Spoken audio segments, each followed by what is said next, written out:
سامعین السلام علیکم، میرے چینل کو سبسکرائب کیجئے اور بیل کا بٹن دبائیں تاکہ میری نئی آنے والی ویڈیو آپ تک جلد پہنچے۔ شکریہ۔ بسم اللہ الرحمن الرحیم۔ آج جو واقعہ میں آپ کے سامنے پیش کروں گی وہ ہے حضرت خبیب رضی اللہ تعالیٰ عنہ کی پھانسی کا واقعہ، اور وہ پھانسی پر چڑھ گئے۔ قریش مکہ کفر کی حالت میں حرمت والے 4 مہینوں رجب، ذیقعد، ذی الحج اور محرم میں خون ریزی سے اجتناب کرتے تھے۔ حضرت خبیب رضی اللہ تعالیٰ عنہ جس زمانے میں فروخت ہوئے وہ ذیقعد کا مہینہ تھا، اس لیے بنو حارث نے ان کو قتل کرنے سے گریز کیا اور اپنا ارادہ ملتوی کر دیا اور انہیں طوق سلاسل میں جکڑ کر ایک کوٹری میں محبوس کر دیا۔ ابن اسحاق کا بیان ہے کہ خبیب رضی اللہ تعالیٰ عنہ کو بنی حارث نے خرید کر مجیر بن ابی احاب کی کنیز ماریہ کے گھر قید رکھا اور زینب بنت حارث کو ان کی نگرانی پر مامور کیا۔ یہ ماریہ جو بعد میں مشرف با اسلام ہو گئیں بیان کرتی ہیں کہ خدا کی قسم میں نے خبیب رضی اللہ عنہ بن عدی سے بہتر کوئی قیدی نہیں دیکھا۔ وہ رات کے پچھلے پہر ایسی آواز میں قرآن پاک پڑھا کرتے تھے کہ قریش کی عورتیں اسے سن کر بے اختیار رویا کرتی تھیں۔ ایک دن میں نے کواڑ کی درز سے جھانکا تو یہ دیکھ کر حیران رہ گئی کہ خبیب رضی اللہ عنہ جو زنجیروں میں جکڑے ہوئے تھے انگور کا ایک گچھا کھا رہے ہیں، حالانکہ یہ انگور کا موسم نہ تھا، یہ خدائی رزق تھا جو حق تعالیٰ نے انہیں عطا فرمایا تھا۔ میں نے ایک دن خبیب رضی اللہ عنہ سے کہا کہ اگر تمہیں کسی چیز کی ضرورت ہو تو مجھے بتاؤ۔ خبیب رضی اللہ عنہ نے کہا مجھے کسی چیز کی حاجت نہیں، البتہ میں تجھ سے 3 باتوں کی درخواست کرتا ہوں۔ 1، مجھ کو میٹھا پانی پلانا۔ 2، جو جانور بتوں کے استھانوں پر ذبح ہوں ان کا گوشت مجھے نہ کھلانا۔ نمبر 3، جب قریش میرے قتل کا ارادہ کریں تو مجھے پہلے آگاہ کر دینا۔ میں نے ان 3 باتوں کے پورا کرنے کی حامی بھر لی۔ جب اشہر حرم گزر گئے تو قریش خبیب رضی اللہ عنہ کے قتل کے لیے مجتمع ہوئے۔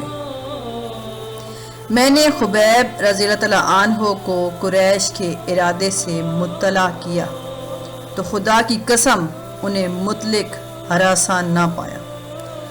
حضرت خبیب رضی اللہ عنہ کی بلندی کردار کا مشاہدہ کرنے کے باوجود سیاہ باطن مشرکوں کو رحم نہ آیا اور بددستور اس قدسی صفت انسان کو قتل کرنے پر تلے رہے۔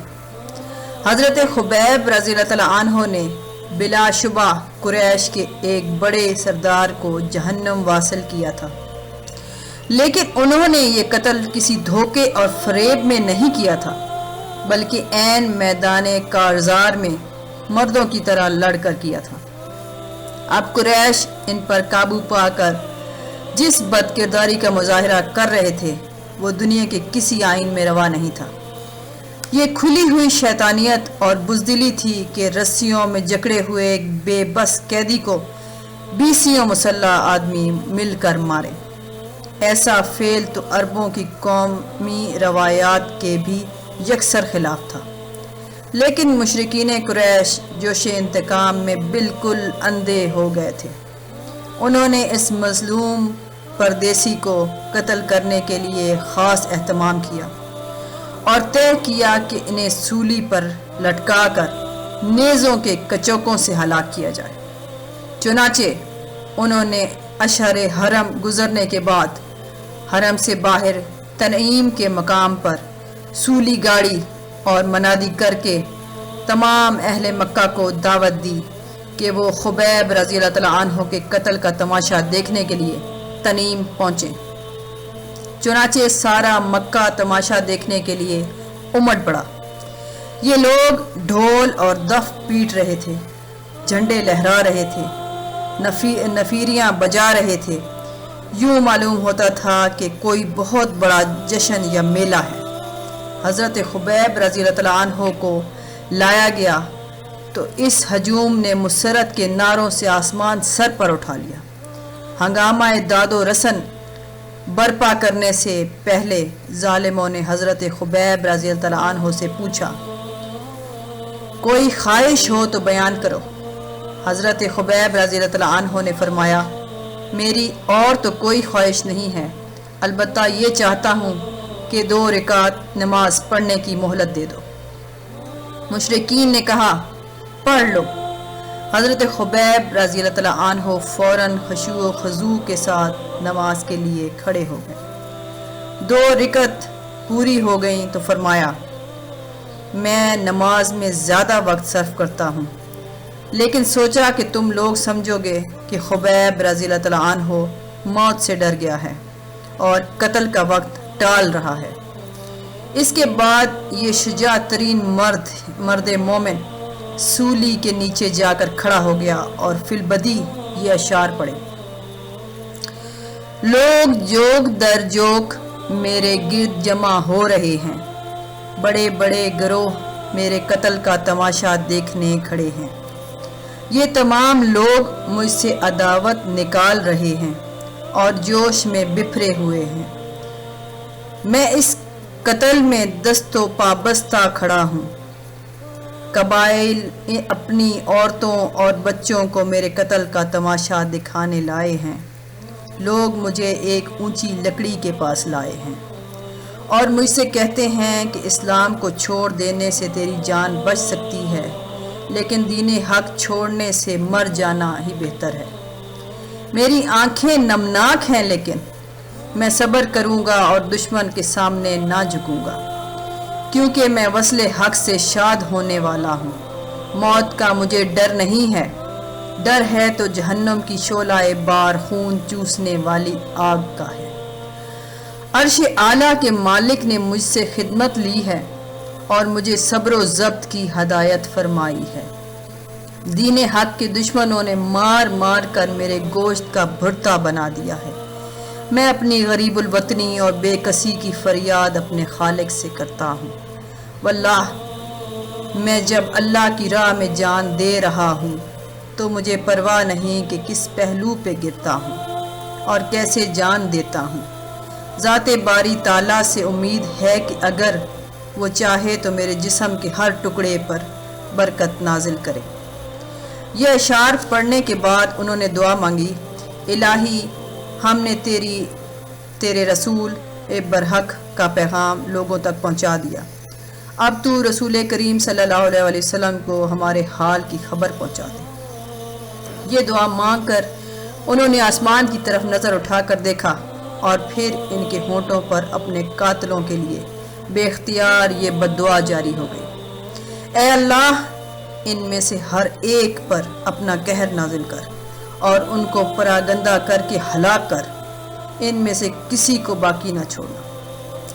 مشرکین حضرت خبیب رضی اللہ عنہ کی بددعا سے اتنے خوفزدہ ہوئے کہ ان میں سے اکثر پہلو کے بل زمین پر لیٹ گئے، بعض ایک دوسرے کے پیچھے چھپتے پھرتے تھے، کچھ لوگ کانوں میں انگلیاں دے کر بھاگنے لگے اور بعض درختوں کی آڑ میں جا چھپے، کیونکہ یہی طریقہ ان کے نزدیک بددعا سے بچنے کا تھا۔ یہ منظر اتنا عبرتناک اور درد انگیز تھا کہ اس موقع پر موجود لوگوں کو مدت العمر یاد رہا۔ اس بددعا کے بعد حضرت خبیب رضی اللہ عنہ نے پھانسی کا پھندا اپنے گلے میں ڈال لیا۔ غزوہ رضی اللہ عنہ اور موسیٰ رضی اللہ عنہ بن عقبہ سے روایت ہے کہ مشرکین نے جب حضرت خبیب رضی اللہ عنہ کو سولی پر لٹکایا تو ان کو پکار کر اور قسم دے کر پوچھا، کیا تمہیں پسند ہے کہ محمد صلی اللہ علیہ وآلہ وسلم تمہاری جگہ سولی پر ہوں؟ نعوذ باللہ، اور تم اپنے گھر میں آرام سے بیٹھے رہو۔ حضرت خبیب رضی اللہ عنہ نے فرمایا خدا کی قسم مجھے تو یہ بھی گوارا نہیں کہ محمد رسول اللہ کے پایہ اقدس میں کانٹا بھی چبھے اور میں اپنے گھر میں آرام سے بیٹھا رہوں۔ اس کے بعد کفار نے حضرت خبیب رضی اللہ عنہ کو اسلام سے برگشتہ کرنے کی آخری کوشش کی، لیکن انہوں نے مشرکین کی ترغیب و تحریض کو پایہ استحقار سے ٹھکرا دیا۔ ظالموں نے اب سولی کا رسہ کھینچ دیا اور ان کا منہ قبلے کی طرف سے پھیر دیا۔ اس وقت حضرت خبیب رضی اللہ عنہ کی زبان پر قرآن کی ایک آیت جاری ہو گئی جس کا ترجمہ ہے، تم جس طرف رخ کرو اسی طرف اللہ کی ذات موجود ہے۔ اب شکی القلب مشرکوں نے اس مرد مومن کے جسم پر نیزوں سے کچوکے لگانے شروع کر دیے۔ دفعتاً خبیب رضی اللہ عنہ کا منہ قبلہ رخ ہو گیا۔ ابھی رم کے جاں باقی تھی، فرمایا الحمدللہ کہ اس نے میرا منہ اپنے گھر کی طرف پھیر دیا۔ کفار ان کے رقص بسمل کو دیکھ کر خوشی سے نعرے لگاتے تھے۔ انہوں نے بہت کوشش کی کہ خبیب رضی اللہ عنہ کی طرف سے کا چہرہ قبلے کی طرف سے پھیر دیں مگر وہ ناکام رہے۔ بالآخر ایک مشرک نے ان کے سینے میں اس زور سے نیزہ مارا کہ جسم کے آر پار ہو گیا۔ اس وقت ان کی زبان پر کلمہ توحید جاری تھا۔ اس حالت میں انہوں نے اپنی جان آفرین کے سپرد کر دی۔ اس کے بعد مشرکین نے اس عاشق رسول صلی اللہ علیہ وآلہ وسلم کے جسم مبارک کو سولی پر لٹکتا چھوڑ دیا۔ جب حضرت خبیب رضی اللہ عنہ انصاری نے دعا مانگی تھی کہ اے اللہ میرے حال کی خبر اور میرا سلام بارگاہ نبوت صلی اللہ علیہ وآلہ وسلم میں پہنچا دے، تو اس وقت رحمت عالم صلی اللہ علیہ وآلہ وسلم مدینہ منورہ میں کسی جگہ صحابہ کرام رضی اللہ تعالیٰ عنہ کی ایک جماعت کے درمیان میں رونق افروز تھے، اور شمع رسالت کے پروانے حضور اکرم صلی اللہ علیہ وآلہ وسلم کے ارشادات سے مستفیض ہونے کے لیے ہمتن گوش بنے ہوئے تھے کہ یکا یک سرور عالم صلی اللہ علیہ وآلہ وسلم پر نزول وحی کی کیفیت طاری ہو گئی، اور زبان سے یہ الفاظ جاری ہو گئے، علیک السلام یا خبیب، علیک السلام یا خبیب، اے خبیب تجھ پر سلام ہو، اے خبیب تجھ پر سلام ہو۔ صحابہ کرام رضی اللہ عنہ نے حیرت سے حضور کریم صلی اللہ علیہ وآلہ وسلم کی طرف دیکھا کہ یہ آپ صلی اللہ علیہ وآلہ وسلم کیا فرما رہے ہیں۔ سرور عالم صلی اللہ علیہ وآلہ وسلم نے ان کی حیرت کو پہچان لیا اور ان سے مخاطب ہو کر فرمایا، خبیب رضی اللہ عنہ کو اللہ کے دشمنوں نے قتل کر ڈالا۔ یہ جبرائیل علیہ السلام مجھے اس کا سلام پہنچانے آئے ہیں۔ حضرت خبیب رضی اللہ عنہ کی شہادت کے بعد رحمت عالم صلی اللہ علیہ وآلہ وسلم نے صحابہ کرام رضی اللہ عنہ سے فرمایا، کون ہے جو خبیب رضی اللہ عنہ کی لاش کو سولی سے اتار لائے اور جنت کا حقدار بن جائے؟ حضرت زبیر رضی اللہ عنہ بن عوام اور حضرت مقداد رضی اللہ عنہ بن الاسود بیک وقت اٹھے اور عرض کیا، یا رسول اللہ صلی اللہ علیہ وآلہ وسلم ہم یہ کام کریں گے۔ چنانچہ دونوں چھپتے چھپاتے مکہ پہنچے۔ جب رات کو خبیب رضی اللہ عنہ کے مقتل میں گئے تو حیران ہو کر دیکھا کہ ان کی لاش سولی پر بالکل تر و تازہ ہے۔ ایسا معلوم ہوتا ہے کہ اسی دن شہادت ملی ہے۔ ان کا ایک ہاتھ اپنے زخم پر تھا جس سے خون ٹپک رہا تھا، حالانکہ ان کو شہید ہوئے 40 دن گزر چکے تھے۔ حضرت زبیر رضی اللہ عنہ نے لاش کو سولی سے اتارا اور اسے اپنے گھوڑے پر رکھ کر حضرت مقداد رضی اللہ عنہ کے ہمراہ مدینے کا رخ کیا۔ صبح ہوئی تو قریش کو کسی ذریعے سے اس واقعے کا علم ہو گیا، چنانچہ بہت سے مسلح مشرکین اونٹوں پر سوار ہو کر حضرت زبیر رضی اللہ عنہ اور مقداد رضی اللہ عنہ کے تعاقب میں روانہ ہوئے۔ حضرت زبیر رضی اللہ تعالیٰ عنہ نے سواران قریش کو اپنے سر پر پایا تو انہوں نے حضرت خبیب رضی اللہ تعالیٰ عنہ کی لاش گھوڑے سے اتار کر زمین پر رکھ دی۔ زمین فوراً اس لاش کو نگل گئی۔ چنانچہ اسی وجہ سے حضرت خبیب رضی اللہ تعالیٰ عنہ کو بلی الارض کے نام سے لقب سے پکارا جانے لگا۔ اب حضرت زبیر رضی اللہ تعالیٰ عنہ قریش کی طرف متوجہ ہوئے اور للکار کر کہا، اے مشرکین قریش، تمہیں ہم پر دھاوا بولنے کی جرت کیسے ہوئی؟ کیا تم نہیں جانتے کہ میں عوام کا بیٹا اور عبد المطلب کا نواسا ہوں؟ یہ میرا ساتھی مقداد بن الاسود کندی ہے۔ ہم اپنے گھروں کو لوٹ رہے ہیں اور تمہارا کوئی نقصان نہیں کیا۔